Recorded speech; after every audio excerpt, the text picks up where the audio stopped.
Welcome to the Coast to Coast podcast, brought to you by Play Picks and the Lines. Coming to you from the West Coast, Josh Lander, joined by my guy Nate Weitzer on the East Coast. We're looking at a pretty nice Friday night slate here, y'all. In this one, we are going to be taking a look at Boston hosting the Portland Trailblazers, who do have CJ back. Nate's got his great article up on playpicks.com with some of these best bets and player props in there for you.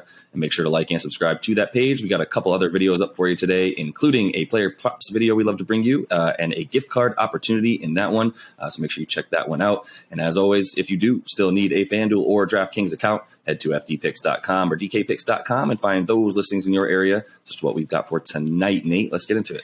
Yeah, the Blazers are holding pretty steady here as 8-point dogs, now 8.5 at Boston. That total has fluctuated a little bit, but hovering around 212 where it opened. First off, I do like any team to cover in Boston right now, pretty much. So you can guess where I'm leaning on that one. But we have a huge slate, as you mentioned, so let's just look at some of the other games out there tonight. Lots of options. We got Thunder +9 at Hornets. The Lakers -5.5 at the Magic.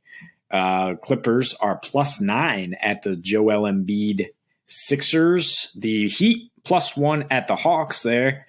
Raptors are +1 at the Wizards. Bulls without Levine and learning Lonzo Ball is out over a month are +10 in Milwaukee. The Nets are -1 at the Spurs. We do like that game, and we'll break it down for you in a separate episode today. The Pistons are +14 at Utah. Grizzlies +3 at Nuggets in an intriguing matchup there. And then the Rockets close it out at +10 in Golden State. Portland has been one of the worst teams in the NBA on the road. There's no denying it. They're 4-15 straight up, 2-10 as road dogs. But lately, they've shown a little fight, and it's not, it was a real rock bottom situation for them when Dame was in and out of the lineup. Now they know Dame's going to be out for over a month. I don't know what kind of conversations are going on behind closed doors, but they're, the new GM is at least indicating what direction they're going to go into, or maybe CJ McCollum, now that he's back from that punctured lung, is trying to showcase a little bit and get himself to a contender. Either way, they've been more competitive for sure, and way more competitive on the defensive end recently. In their last 3 road games, they have a 101 defensive rating, whereas it was about 116 on the season. They are not scoring much in that span, so first indication is an under. On the season, they're scoring just 103 on the road versus 111 at home. They've gone under in 4 of their last 5 against the Eastern Conference, and they're 15-7 to the under when they're just playing on equal rest. Boston has been winning with defense, especially at home. In their last 6 at home, they've gone under in 5. They have the second slowest pace, 93.7, barely ahead of your Knicks for that snail's pace in that span, and they have the number 4 defensive rating in that span. And both these teams are just awful in the fourth quarter in clutch situations. The Celtics are 26th in net rating at home and offensive rating. The Blazers are dead last in net rating in clutch situations on the road, although they haven't had much of CJ and Dame in that lineup lately. They're also going to be without Norman Powell tonight, as well as probably Larry Nance Jr., but Powell being the third leading scorer on this team, that's going to lead to even less offense.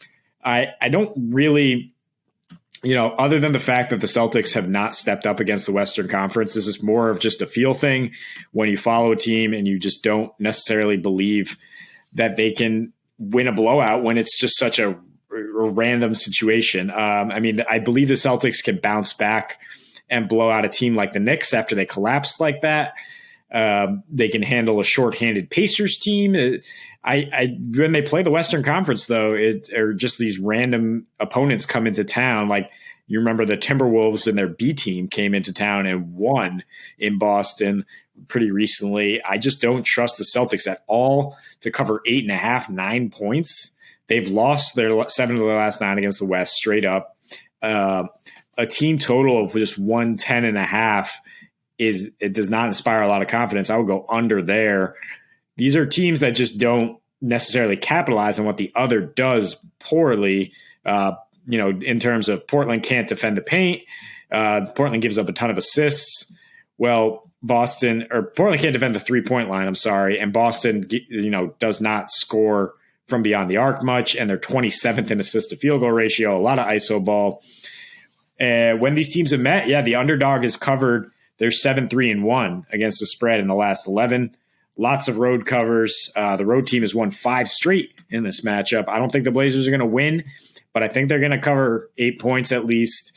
And I would look at teasing that under up and getting the Blazers at like plus 12 just to get that under up a little bit higher and feel better about that.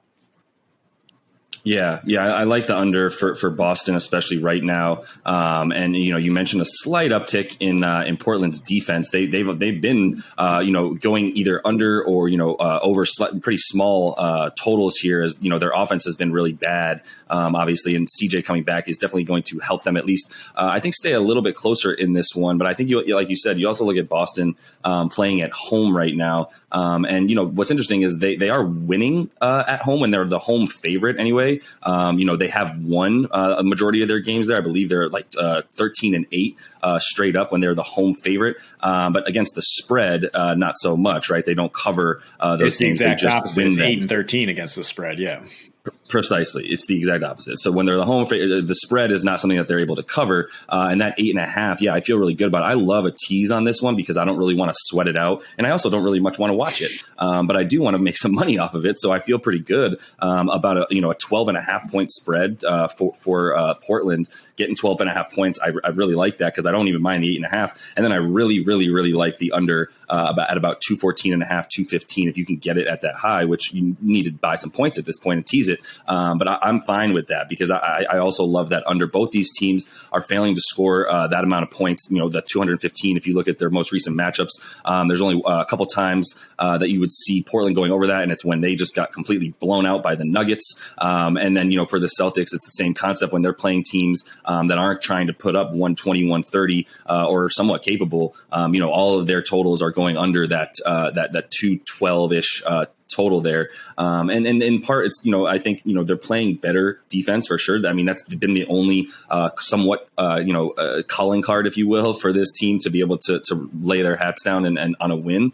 But, at the same time, for what Portland is doing right now to pretty much slow the game down, and keep those totals down, as you mentioned, only averaging 101 in their last 3. But still, slowing that pace down so that other teams aren't going to just be blowing them out, and realizing, obviously, that this isn't the offense that they have when Dame is in, and you can expect 240, 250 point totals. So I think the total is where I start, to be honest. Or, excuse me. The total I really like in tandem with the Portland to cover that, because to your point, I don't like Boston at home with this large of a spread. Even in that spread when they are the home favorite, as we mentioned, they're failing to cover 13 out of those 21 games, and they're failing to do so by about 4 points, right? So they're not covering that spread by about 4 points. This is at 8.5 right now, and I could easily see Portland keeping this one to making it somewhat of a game in the fourth quarter.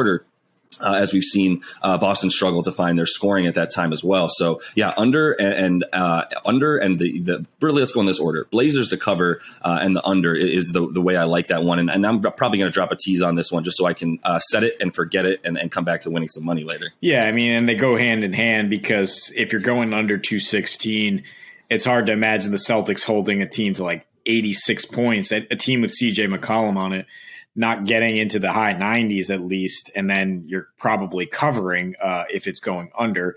And on the flip side of that, I said the Celtics don't score much threes or get much assisted field goals. Neither do the Blazers in terms of assisted field goals. So the fact that Boston's allowing the second fewest assists, not really that important. The fact that they're fourth in paint points allowed actually kind of plays into Portland's hands. They score the second fewest percentage of points in the paint. Now they're going to be playing a real spread approach here with Simons, McCollum, and Robert Covington hoisting a lot. And they have a lot of scrappy young guys, which is kind of the formula we've seen for giving the Celtics trouble, when you can throw guys who are playing for their NBA reputation, for their lives, and they're willing to just muck it up with these Cs. And the C's don't have the the offensive scheme. Honestly, I think a lot of people question Ime Udoka's ability to make in-game adjustments as a rookie head coach, to have the right X's and O's. And maybe it's partially, certainly it's partially on the players for not really executing much and just playing a lot of iso ball, which is why you see them get into these close games when they blow leads or when they could, handle business, but they just don't. So I do think that Portland should be able to hang in this one. Yusuf Nurkic battling down low. Love that guy's moxie. And yeah, I think we're pretty in line about this one, that in terms of just being close. Marcus Smart is questionable due to conditioning tonight. And I think if he plays, you feel good about the under as well, because he takes a lot of ill-advised shots and plays some scrappy defense on the other end as well. Everybody can just hear, the pain in your voice here right now. And really, you talk about Marcus Smart at the end, and that's what we're saying here is you guys need a point guard. This isn't exactly, rocket science. If you've listened to any basketball podcast in the last 2 to 3 seasons for half a minute, you've probably heard them. If they're talking about the Celtics, they're probably saying they need a point guard. And Marcus Smart is not it. Dennis Schroeder is certainly not it. And, with that in mind, I think tonight is a game that'll come into play, because there's not going to be as much organization, like you said. It's when they need it, and they're going up against a better team and they have to fight for it, that you trust the Celtics, not when they're favored at home against a team that is actually, a little bit scrappy and surprising right now.